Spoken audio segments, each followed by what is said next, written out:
issues. But yeah, because how does Syria and Iraq fail, but like Jordan and Egypt didn't? well, Egypt is another really good counterexample, I think. For Jordan, how big was, like, I don't know how deep the ties run for the Hashemite stuff to the actual land versus how much they were installed by the British. They weren't from that area, were they? Because like he famously went down with a bunch of good men and some camels. Well, yeah, and also wasn't there also like Hashemites in Syria and Iraq, or? Yeah, well, Faisal tried to take Syria, and then the French kicked him out, Sure. and the British put him in Iraq. So yeah, they were just kind of they were both. Faisal and Abdullah were not from the places that they took over. Yeah. So yeah, I don't know. But if I can't tread on unsure historical ground, because if he slams any fact, I have absolutely no. Like, he could say literally anything. Like, yeah, actually, in 1933, like, Arabs literally appeared out of nowhere in fucking Jordan from a transdimensional portal saying, we only want to live in family lines. I'm like, okay, I guess maybe that happened. I have no fucking idea. I'll just ask it as a question rather than make it combative like that. Yeah.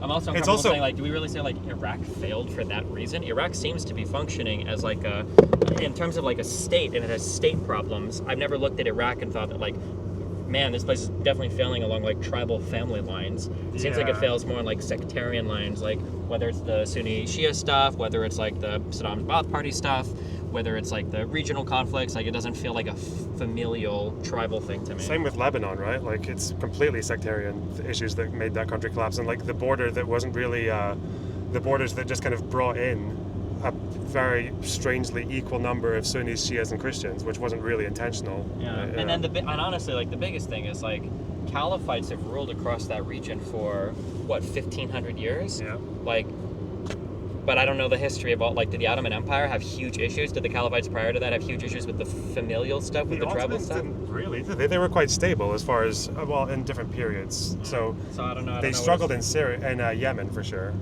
but I don't know how much they struggled in places like Syria and Beirut and like most Arabs, even though the upper classes they had their national movements. Like, most Arabs were loyal subjects to the Ottoman Empire. Yeah. That's why the Hashemite rebellion only raised like 1,000 people.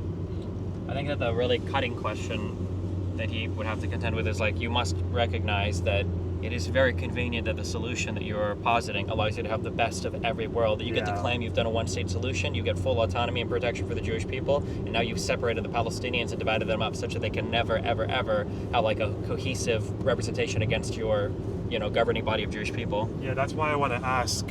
He tends to cite security as number one reason, but it's like, okay, so if security were no issue, and you could get peace tomorrow by going with two states along the lines of 6-7 borders, would you take it? He'll say no, and it's like, sorry, what? No, I said, like, if security is not an issue, are you still a racist? Yeah, basically. Because if security is not an issue, would you say yes to giving up East Jerusalem? And he'll be like, well, no, because it's our land. It's like, we should do predictions for this. I don't think he'll say no. I think he won't engage with that question. Yeah. I don't even know the guy. Maybe he would actually. I'm just totally making this up. I think he's got a good faith. You think he'll so? try to answer, yeah. Because that's the kind of question people like, it doesn't matter. Like, that could never happen. So, if you say what? It's like, no, that'll never happen. Yeah, hypothetically, bro. Yeah. But maybe he would engage with this. Just Morgan him a bit. Yeah, I will. I'll be like, hypothetically, use your imagination, Bob. No, but come on. Yeah. And then I'll stand up and walk towards him, hunched over. Just say you concede. Yeah. Scoot your chair closer each time. I'm sorry, you're not hearing my question. Yeah. Lean forward, assert dominance.